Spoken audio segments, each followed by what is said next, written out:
Welcome to Rauta, welcome to Beyond the Gates 2024. This time I have a local band in Bergen, where we are obviously based. And thanks to Dark Essence Records for setting this up. This is Blodhemn. So let's introduce man of the hour. Sir, please state your name and what the hell are you doing in the band? In Visus, and I play all the studio instruments and vocals. So technically speaking, you're a one-man band. Yes. Now having more than 20 years of history, if I recall correctly, 4 albums in. Yeah.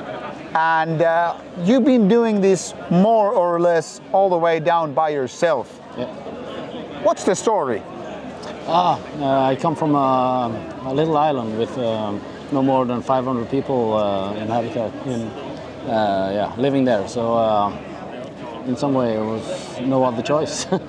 No friends, no trends? Yeah, friends of course, and musical people to play with, but not the extreme stuff. So after a while I kind of, I have to do it myself to get ahead.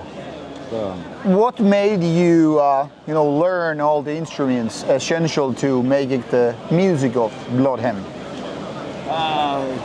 I guess it was crucial that I had a rehearsal room that was almost just occupied by me. It was like a municipal thing that was open to everybody, but again, there were not many people, so I practically just lived there, almost. What was your first instrument? Because I mean, you have drummer. Drummer first and foremost. Yeah. When did you decide you need to go for the second instrument? Was it guitar or? No, I was always drumming like the main instrument, but kind of riffed, learned the metallic riffs and the basic stuff, and later on it just kind of worked. Because no drummer could do the stuff that I could at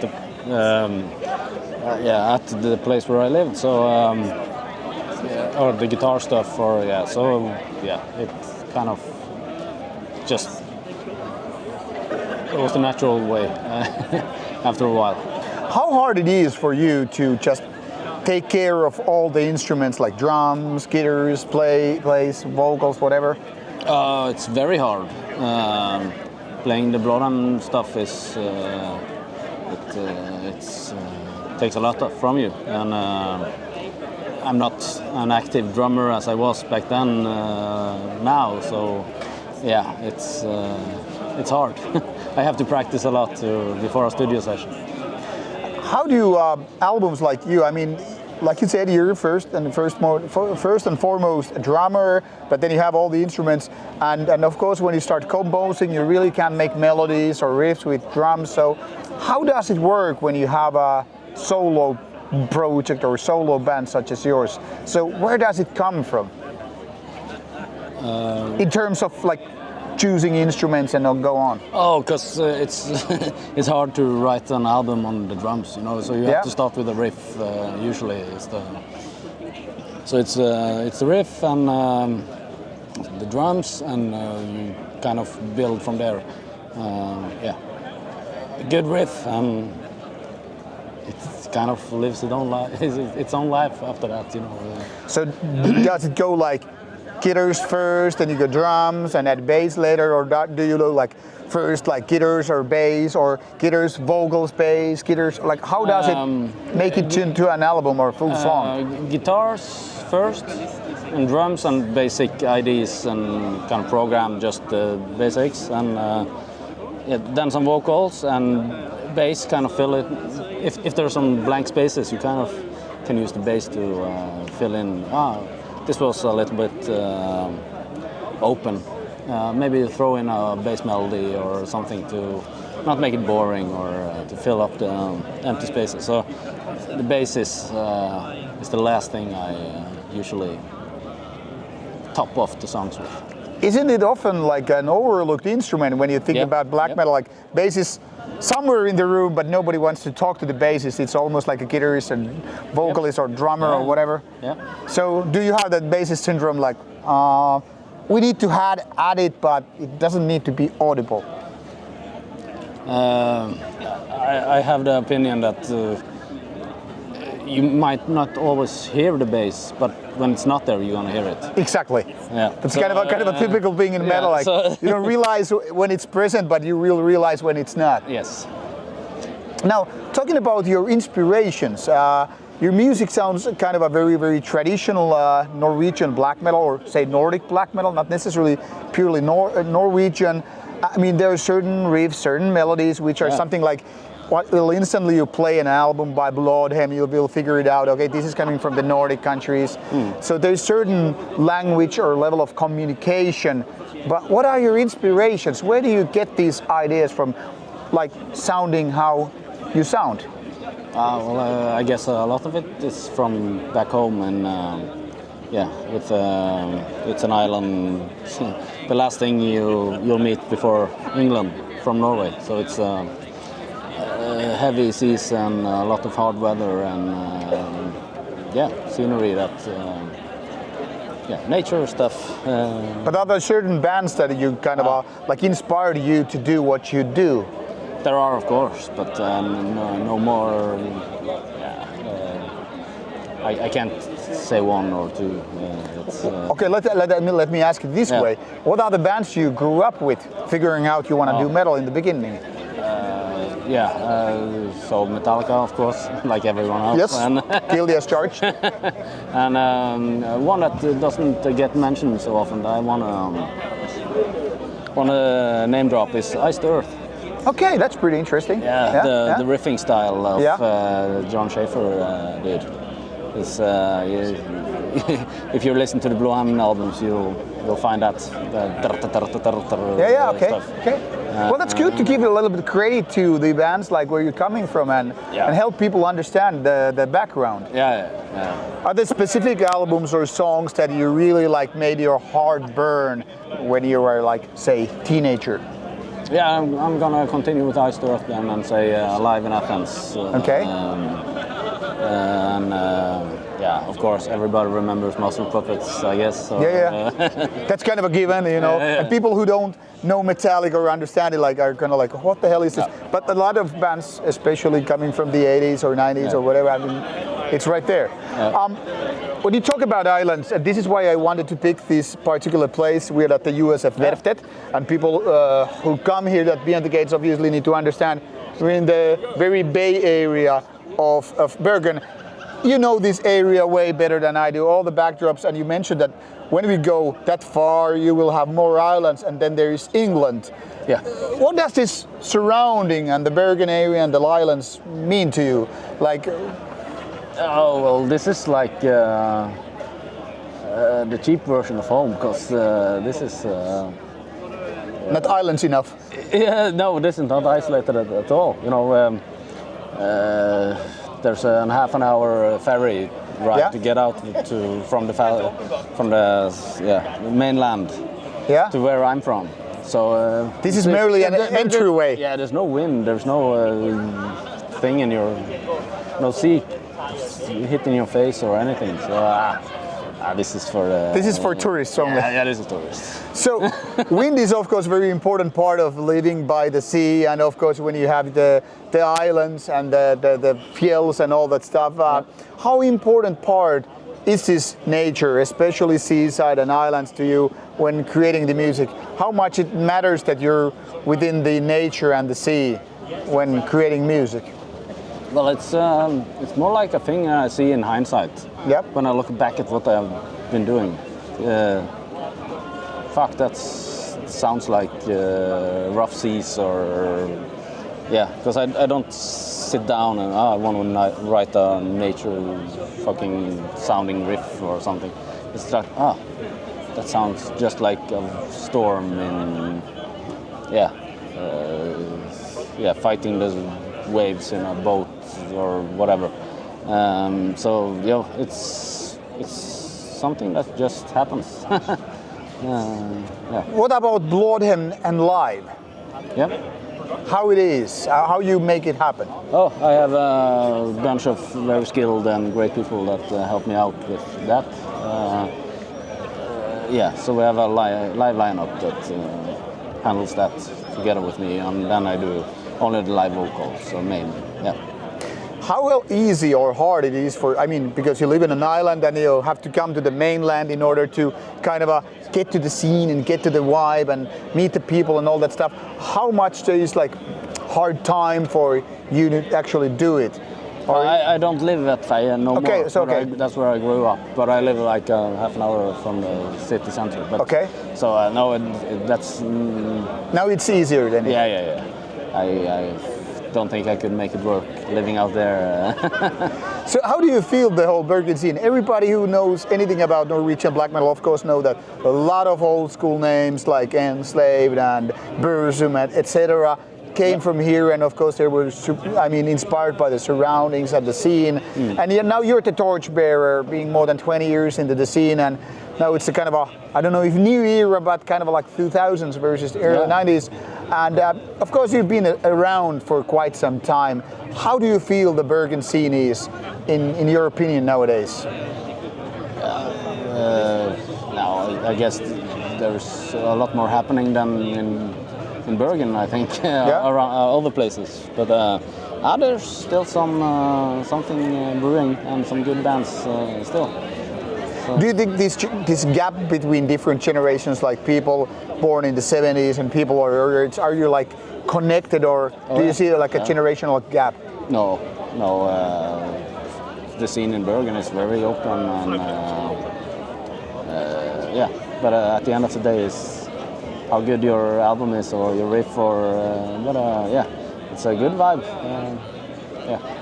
What can you tell about the lyrical side or the contextual side of Blodhemn? What people really need to understand beyond the melodies and beyond the riffs and the Nordic sound? Well, I guess what's been a red thread throughout Blodhemn is the aggression side, and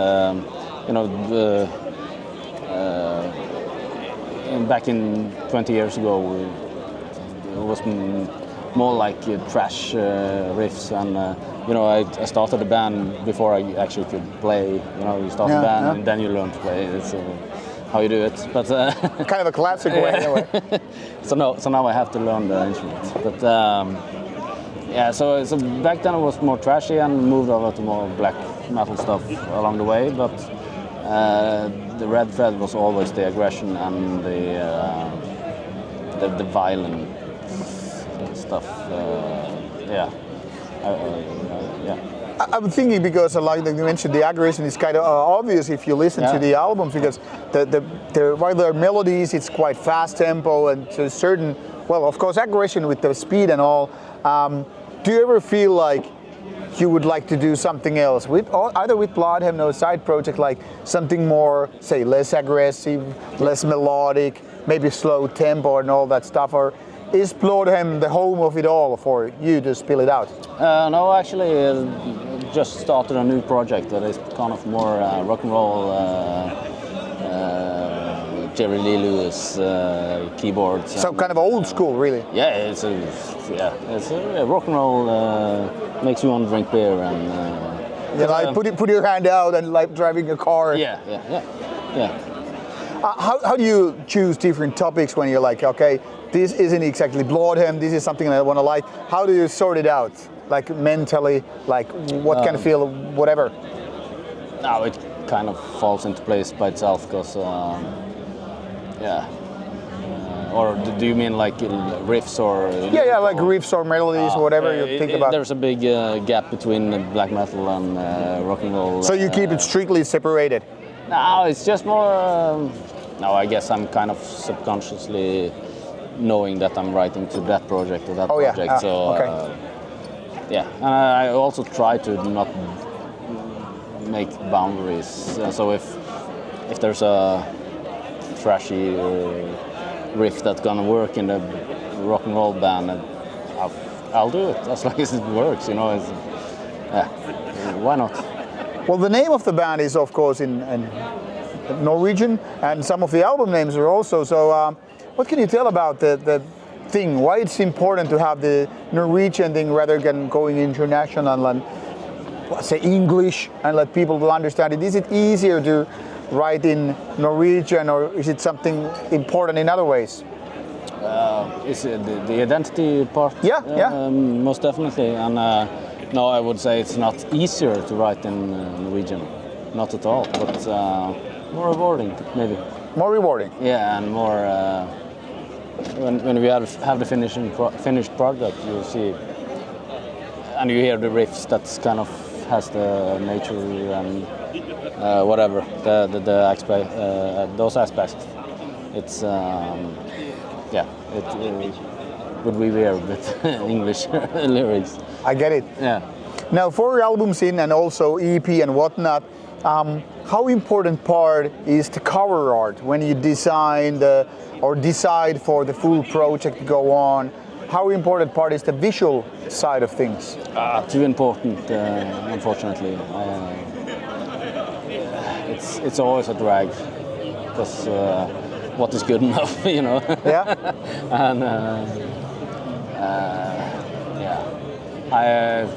it's usually one of the last things I do with an album because doing all the instruments and all the stuff, I have more than enough to think about getting that nailed. So album covers, inlay, promo texts and promo pictures are always done in the last second. But yeah, still needs to be cool. It's your first exposure to your listener, so maybe I should be taken more seriously. Now, talking about the promo pictures, you mentioned that this is something that I've noticed. A lot of bands seem to have a kind of a hard time to, like the pose, like how to portray them in a perfect possible way. And some bands are like, okay, let's just do something, and some don't even do promotional pictures and just go with the live ones and all that stuff.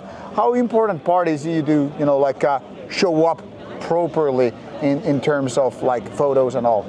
I don't. Not very important. I guess in many aspects we are like a trash band. Jeans and t-shirts and fuck off. No. So no pretentious stuff, but more like getting back to the roots in a way. Yeah. Do we need anything more? I don't know. I'm curious because this is a lot of people, especially when they're thinking about Norwegian black metal. Yeah. Of course, they think about, okay, there's corpse paint, there's spikes, there's nails, and it's kind of course, more modern than trasher stuff. So, But I always come back to do we need it? Yeah. Do we need the spikes, the makeup? Yeah.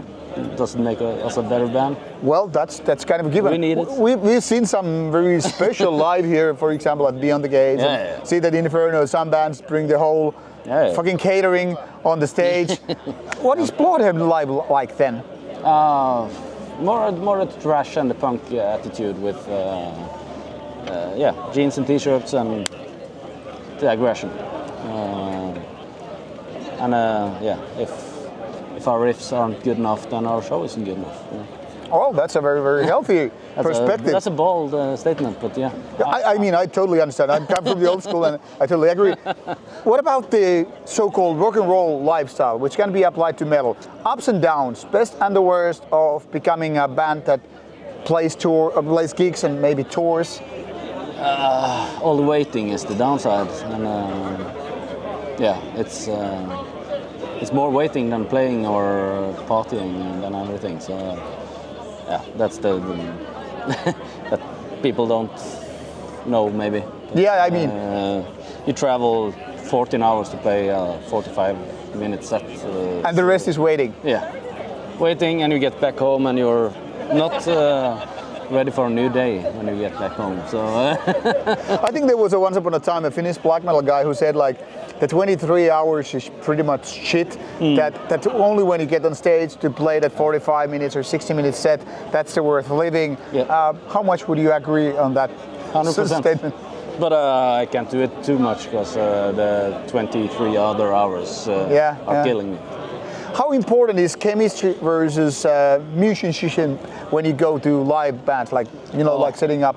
It's very important to have the right people. Yeah. Because we are not at all making a living or anything close to it. Yeah. from. So we got to have dudes that you enjoy being around. Now that seems to be the misconception. A lot of people seem to think that, okay, you play in a band that plays shows and does tours or whatever, so of course you're making money out of the music and everybody's driving in a fancy car and enjoying rock and roll life with champagne and hot groupies and all the stuff, but the reality is quite different, don't you say? Yes. So how would you describe a typical, say, day of Blodhemn getting on the road? I guess it starts with getting beers and getting into a van or something, and it's pretty much low expectations and making it a good night yourself. Being properly pissed when you go on. Not pissed, not the pissed, not wasted, off. but yeah. When you go on stage, so the waiting game kind of has its benefits too. Yeah. Any favorite places you've played at? Like something that this is when I die. This is the thing I'm gonna go with. Like, man, this made my life. No, I'm gonna say I have those waiting. All right, that's a good answer. Any bands you would like to warm up for if you get to choose out of anything, live or dead, doesn't matter. Dissection. Dissection. Dissection. Yeah. Why so? Because it's one of the best bands ever. What's the best album? A couple of years ago I would say the Summerlane, but I think I'm slowly going towards Storm at the Lightspeed. That's a very good choice. All right, we're ready to wrap things up. Any word to the wise for your former self or those who want to be the next Blodhemn?